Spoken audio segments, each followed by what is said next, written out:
fascinating, actually, going from being an atheist and all of a sudden being where you are right now. It's such a leap. So that's amazing. And then I know that you had an ET experience. And I know when you have your own experiences, it's like you can't doubt it anymore in a way. When I had my out of body experiences, I was like, okay, now I know for sure. It's not just something I believe in, it's something I really know. So I know how important these experiences can be to us that are seekers. And I would love for you to share it. And was this the first time you actually had sort of a spiritual experience? Well, leading up to it, I had started doing more Reiki on people because I started to get something when I would do Reiki. So I was having like I had a little jolt of energy one night when I was doing Reiki on someone, and then I would see my hands like moving over the body of the person where I wasn't controlling them anymore. They would just move by themselves. And then my head started going like this. And I was like, okay, this is interesting.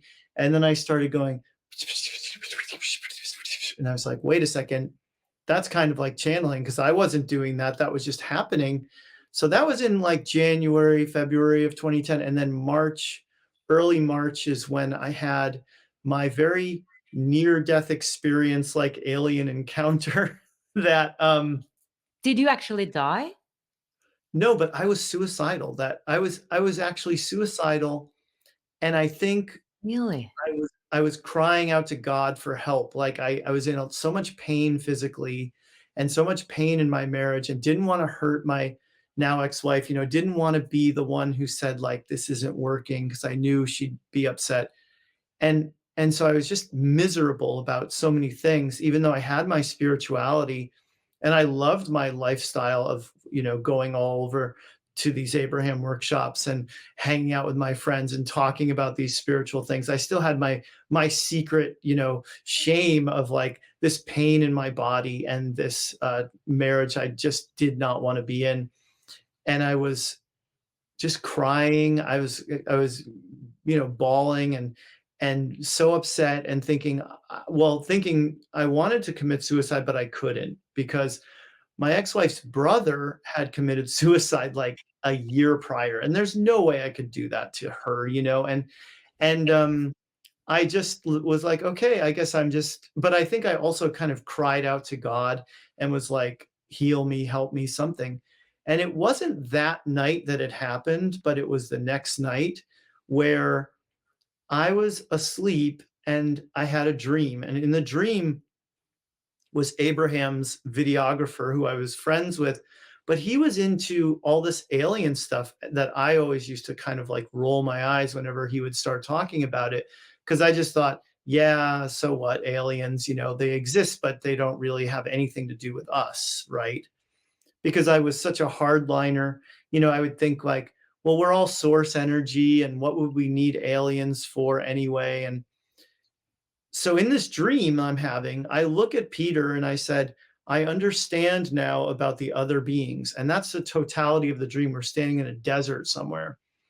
And I woke up from that dream. And at first I thought, is there a chill in the air? Like, what is that? And it was energy coming in through the crown of my head.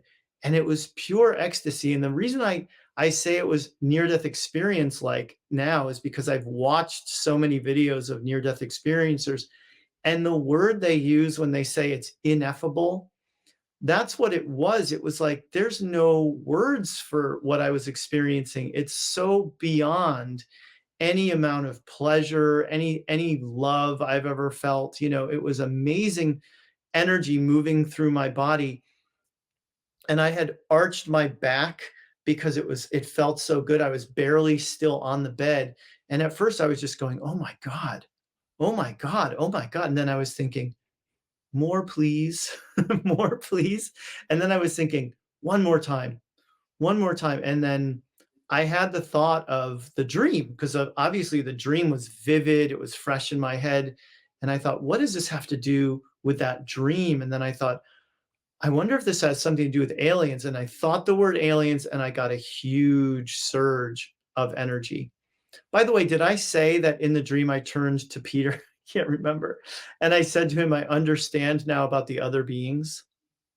Because if I left that part out, that's important, because that's where I got the idea for that it could be aliens doing this, because to me, the other beings that I was referring to my friend who was really into aliens, must have meant aliens. So then that's why I had that thought. I wonder what this has to do with aliens. And then I got this huge surge. And then I just kept thinking the word aliens because I wanted more of it, because it was pure ecstasy.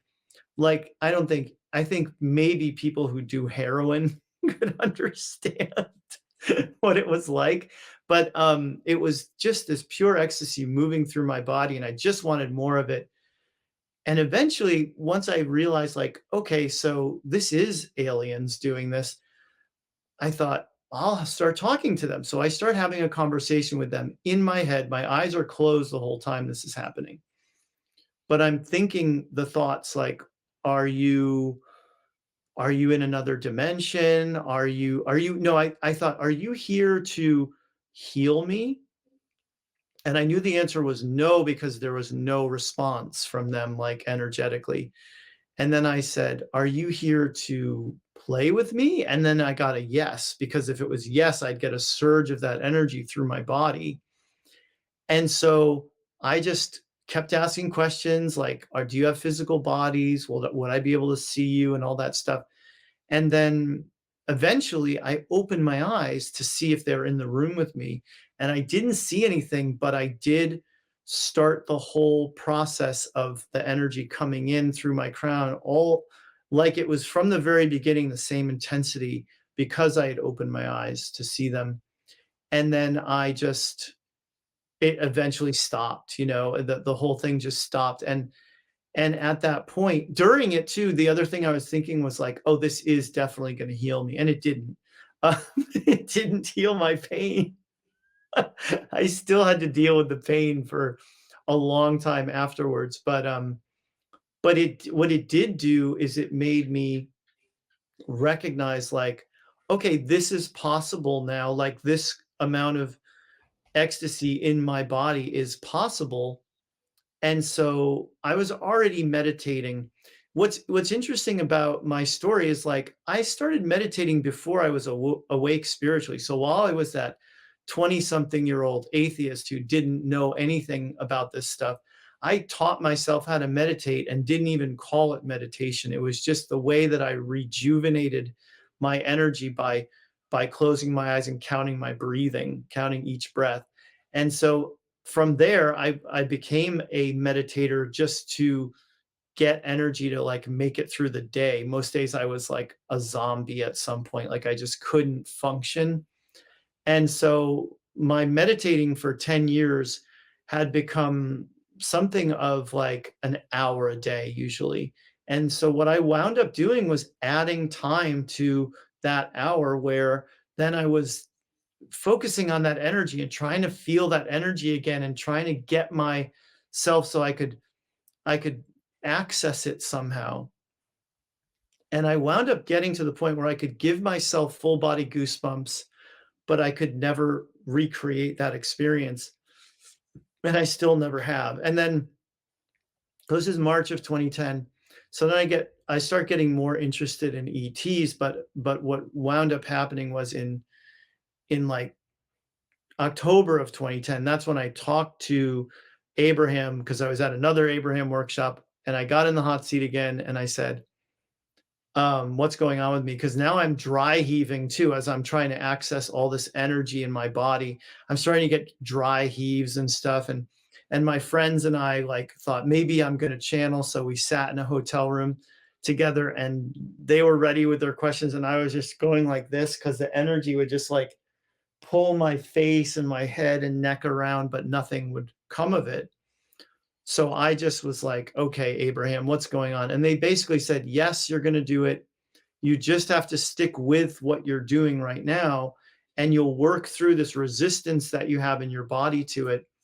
And they were right, because about 4 weeks later, I spoke for the first time for the group that I now refer to as the Creators. And I still channel them today. And that's basically my story. To watch the full video, click the link below, and I would love it if you would subscribe to my channel.